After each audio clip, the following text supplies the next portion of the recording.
Hi, my name is Jim Melchiorre, and I live in New York City. Now, many of you probably know that here in New York we have had a real problem with the coronavirus, and that's one of the reasons why we wear masks anytime we're outside of the house.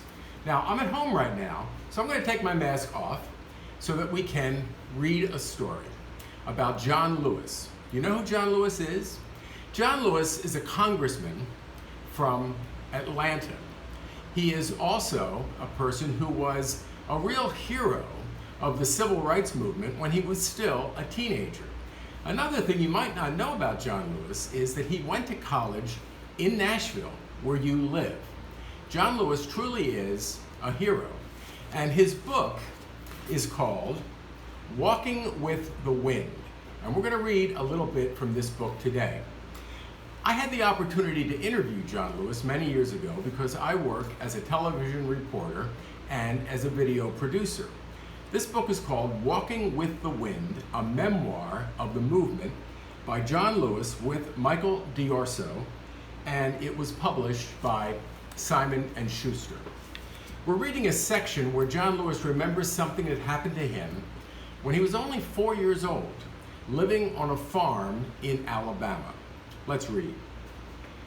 On this particular afternoon, it was a Saturday, I'm almost certain, about 15 of us children were outside my Aunt Seneva's house playing in her dirt yard. The sky began clouding over.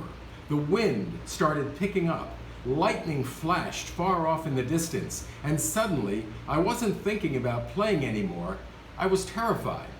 I had already seen what lightning could do. I'd seen fields catch on fire after a hit to a haystack. I'd watched trees actually explode when a bolt of lightning struck them, the sap inside rising to an instant boil, the trunk swelling until it burst its bark. The sight of those strips of pine bark snaking through the air like ribbons was both fascinating and horrifying. Lightning terrified me, and so did thunder. My mother used to gather us around her whenever we heard thunder, and she'd tell us to hush, be still now, because God was doing his work. That was what thunder was, my mother said. It was the sound of God doing his work. But my mother wasn't with us on this particular afternoon. Aunt Seneva was the only adult around, and as the sky blackened and the wind grew stronger, she herded us all inside. Her house was not the biggest place around, and it seemed even smaller with so many children squeezed inside. Small and surprisingly quiet. All the shouting and laughter that had been going on earlier outside had stopped.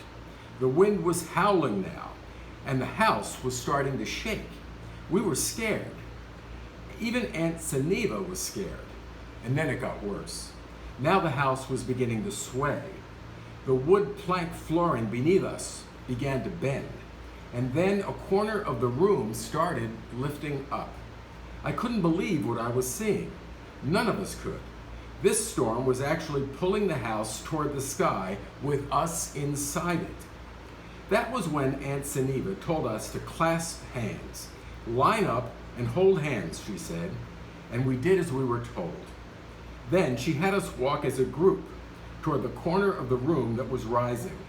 From the kitchen to the front of the house we walked, the wind screaming outside, sheets of rain beating on the tin roof. Then we walked back in the other direction as another end of the house began to lift. And so it went, back and forth, 15 children walking with the wind, holding that trembling house down with the weight of our small bodies.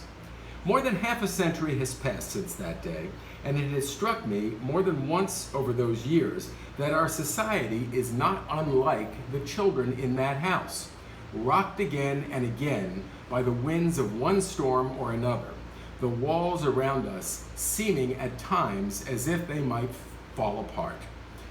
It seemed that way in the 1960s, at the height of the civil rights movement, when America felt as if it might burst at the seams. Maybe it feels that way now. But even though storms come, we all have to do that all over again. Walk together. And we did, and we still do. All of us, you and I. So John Lewis is explaining that sometimes when we seem to be in a storm, we have to stay together. We're kind of in a storm right now in our country. We have the coronavirus, we have many people out of work, and we have many people in the streets reminding folks that Black lives matter. It seems like a storm, doesn't it? But sometimes a storm is what brings change. In fact, here in New York yesterday, the temperature was 96 degrees, and we were all thinking, oh, it's so hot and it's so sticky and the fans aren't keeping us cool. And then a big storm came, and there was lightning, and there was thunder, and there was rain, and there was wind. And at the end of the storm, the temperature had dropped 26 degrees. The storm had brought a change. You too can bring a change. You can bring a change to your neighborhood. You can bring a change to your community. You can bring, like John Lewis did, a change to your nation. So, be the change. Be like John Lewis.